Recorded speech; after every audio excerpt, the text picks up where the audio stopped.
Rokk. Welcome to my channel. Today is going to be a story time about weed and a cautionary tale. And this is all true, by the way. So, a couple days ago, I went to a lunch and I decided to walk home on the boardwalk. And I was wearing my pot leaf hat.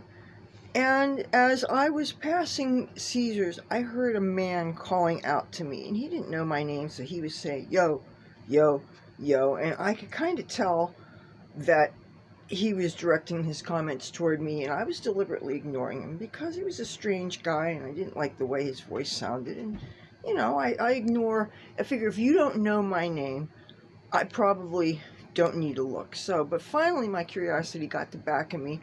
And I turned and I realized that he had a whole bunch of packages of weed. You know, the packages like you see sold in a legal market that usually look like cat treats, but they have, you know, weed kind of packaging. So I stop in my track and I walk over to him, but I tell him right away that I didn't have any money on me because, you know, why would he be stopping me, showing me weed if he didn't want my money, right? Well, he was in the vestibule of Caesar's. And he was with this hippie guy who he looked like a gangbanger. Okay, let me set this up. He looked like a gangbanger. He sounded like a gangbanger. The guy he was with was this white hippie guy who apparently had just gotten thrown out of the casino. And he was going on and on this diatribe about how after being thrown out, then the guy was asking him for ID. And he was saying how if I had already been thrown out, then why should I have to show the ID? So anyway, so the guy who I guess was trying to sell me weed said that I could smoke with his hippie friend, and so I did. And then the guy that was yelling, you know, trying to get me to come over there, then he asked if I had any rolling papers, and I said I did not, but I had a bowl with me.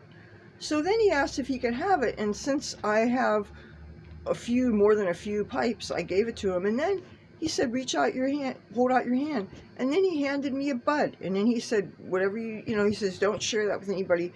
Just, you know, keep it to yourself. So I went home. So, but here is where the interesting story time comes in.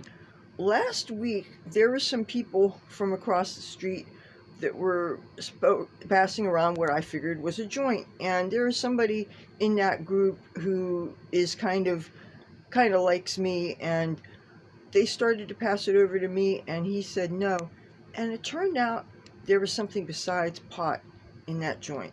So this is where the cautionary tale comes in. If you are watching me and you live in a big urban area, I understand that fentanyl is now started to become adulterated into amphetamines and sometimes in marijuana. So if you are a person like myself and you're scrounging around for roaches, please be careful.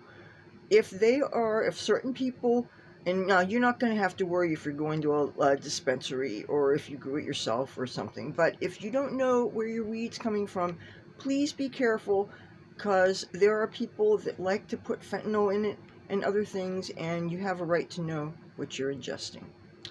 Okay, if you like this video, feel free to give it a thumbs up, all that stuff, and I will talk to you in a couple of days. Bye.